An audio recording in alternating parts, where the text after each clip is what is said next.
konflik sama mertua. Keluar dari rumah itu, saya pulang ke rumah orang tua saya. Suami saya ngikut tinggal di rumah orang tua saya. Dipercaya keluarga suami menjadi mediator dan tidak punya campur tangan kepentingan langsung di masalah-masalah ini begitu.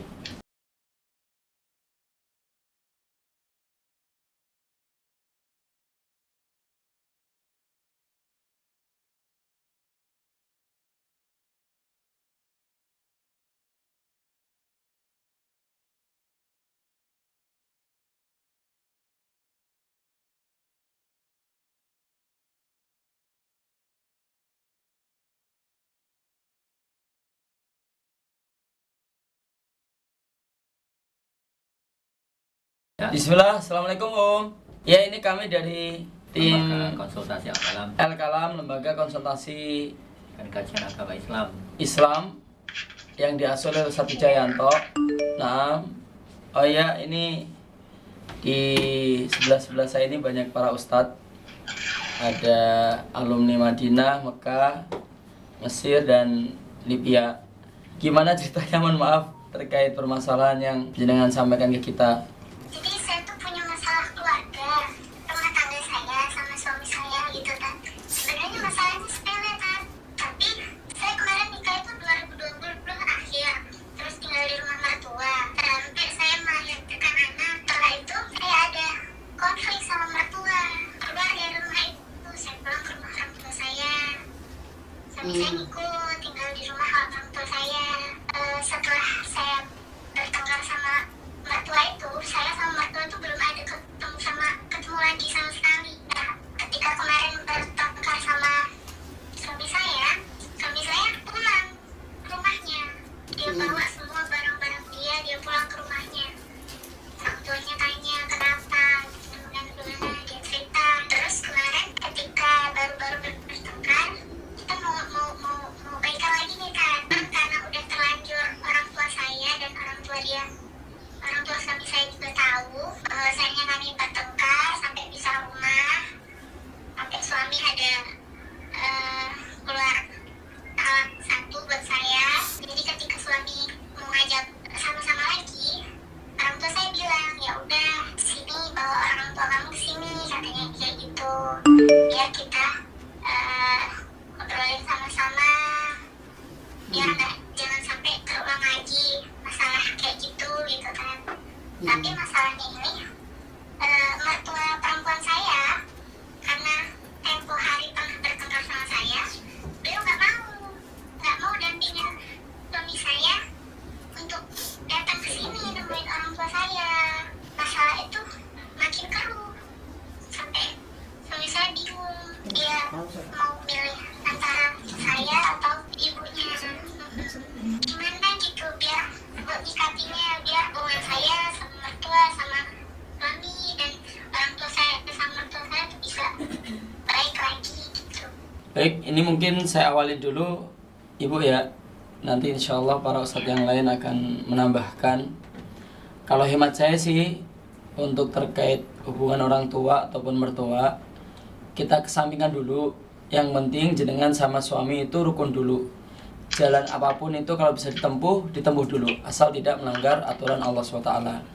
Kalau itu sudah, nanti PR-nya pelan-pelan diperbaiki terkait hubungan jenengan sama mertua. Itu mudah, insya Allah itu mudah.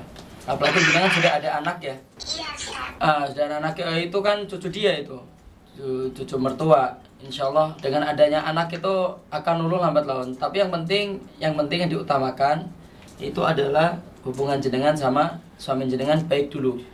Saran saya kalau bisa jangan tinggal sama mertua atau tinggal sama orang tua. Karena nanti dari banyak kepala, dari banyak intervensi. Baiknya ngontrak dulu mungkin kalau bisa cari yang istilahnya terjangkau dan sebagainya, nanti pelan-pelan. Terus sambil minta Allah SWT agar merekatkan hubungan kalian lagi. Nah, kurang lebih kalau dari saya pribadi itu Saya konfirmasi dulu mohon maaf, Satayib. itu jatuh talaknya kalau ingat pada bulan apa atau kapan ya? Terhitung dari sejak hari Bulan ini. Agustus kemarin, Ustaz. Pertengahan bulan Agustus kan kita bertengkarnya tanggal 1 Agustus. Ya, pertengahan bulan Agustus itu karena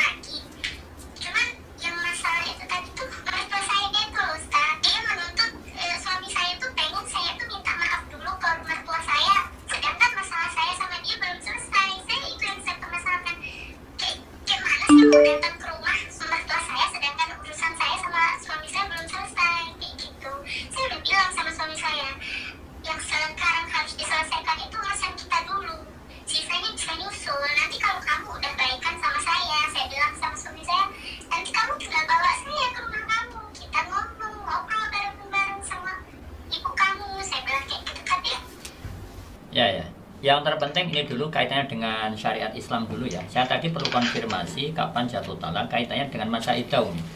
Insya Allah kalau tanggal 1 Agustus ya. Yang penting misalnya kita hitung dari situ. Jadi di depan Umi dan suami ada waktu kurang lebih berapa bulan berarti? Jadi intinya iddahnya kan 3 bulan 10 hari ya. Sudah ini 3 sudah bulan, 3 bulan. ya 3 bulan 10 hari. Ini kan sudah 3 bulan, Ustaz. 3 bulan. wal mutallaq ya. Iya, salah Tiga tata kali asyur. suci Pak Ustaz. Salah tata kuruk ya. Nah, boleh 3 kali suci Ya. atau 3 kali haid. Oh iya, 3 kali suci. Nah, berarti kalau dihitung masih berapa bulan itu tadi nanti? Ini kan sudah tanggal Kalau kasarannya sih 2. ya. bulan lagi Ustaz. Ya, jadi maksud saya ini, Umi, panjenengan dan suami berpacu dengan waktu.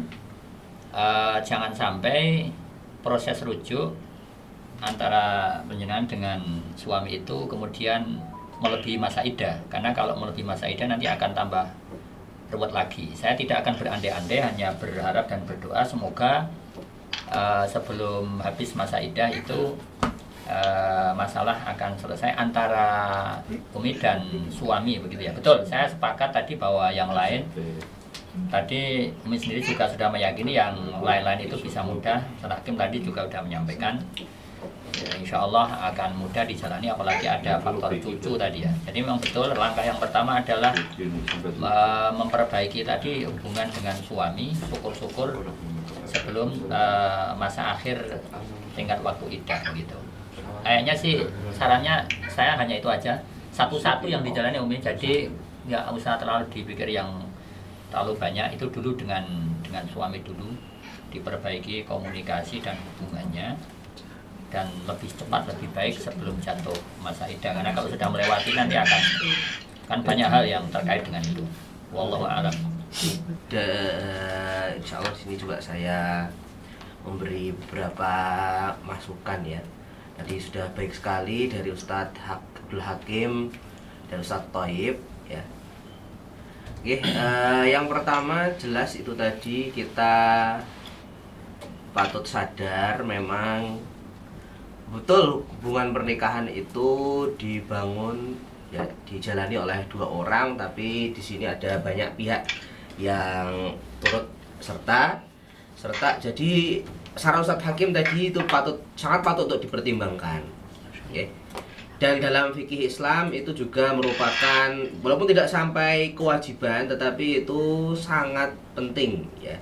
Jadi keluarga itu punya yurisdiksi sendiri di tempat tersendiri, walaupun mungkin bukan di rumah sendiri, dia punya wilayah di mana dia keluarga ini bisa tumbuh kembang sendiri. Okay. Dalam surat An-Nisa ayat 35, jadi dari keluarga ibu kan saya dengar ada permintaan yang berbicara ini keluarga ya. Ini dalam surat An-Nisa ayat 35 Allah Subhanahu wa taala berfirman ya, wa in khiftum shiqaqa bainihima fab'atsu hakaman min ahlihi wa hakaman min ahliha yurida islaha yuwaffiqillahu bainahuma. Apabila kalian khawatir terjadinya perpisahan, terjadinya perselisihan antara suami dan istri ya, maka lakukanlah islah dengan bagaimana? Dengan pihak netral dari keluarga ibu dan dari keluarga suami ya. Nah, sebenarnya orang tua bisa, cuma kalau saya lihat di sini orang tua sudah masuk ya dalam pusaran ini ya, konflik ini ya. Jadi ada tidak Bu kira-kira dari keluarga ibu atau dari keluarga suami ya orang yang dipandang berpengaruh yang mungkin bisa berdialog berdua itu aja, dari ibu 1 orang, dari keluarga suami 1 orang, kira-kira ada tidak Bu itu? Mediator Dari kedua belah pihak. Nggih. Masya Allah. Pak D mungkin, mungkin Simba. Kalau dari keluarga saya ada Ustaz, tapi kalau dari keluarga suami nah itu dikomunikasikan dengan suami, bukan saya lihat komunikasi ibu dengan suami kan sudah baik ya dari sisi komunikasi. Bisa teman juga. Mungkin orang yang dekat dengan keluarga suami yang bisa dipercaya keluarga suami menjadi mediator dan tidak punya campur tangan kepentingan langsung di masalah ini begitu.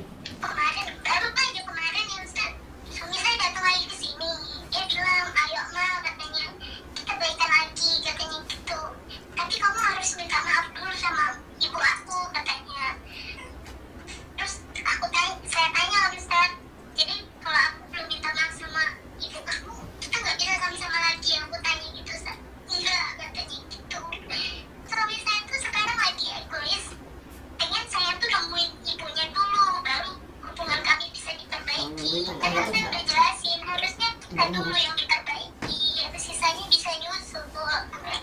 Tapi lagi sepertinya udah mulai keras, udahlah ibunya. Saya tanggapin dulu ya. Ini saya yang pertama tadi itu. Kalau menurut saya pribadi, ya bukan berarti belain laki-laki ya, karena kita sama laki-laki, enggak. Tapi kalau menurut saya itu suami ibu enggak egois loh. Itu untuk kebaikan jenengan. Dalam arti dia akan kerepotan nanti untuk berbakti sama orang tuanya. Seolah-olah kayaknya orang tuanya mensyaratkan itu. Enggak apa-apa lah jenengan ngalah. Insya Allah harga diri jenengan enggak jatuh Enggak jatuh, insya Allah enggak jatuh. Mungkin nggak apa-apa diturutin suami dulu, tapi keluarga jenengan nggak usah dikabarin kalau jenengan datang ke keluarga mertua. Yang penting keluarga ini harus utuh lagi.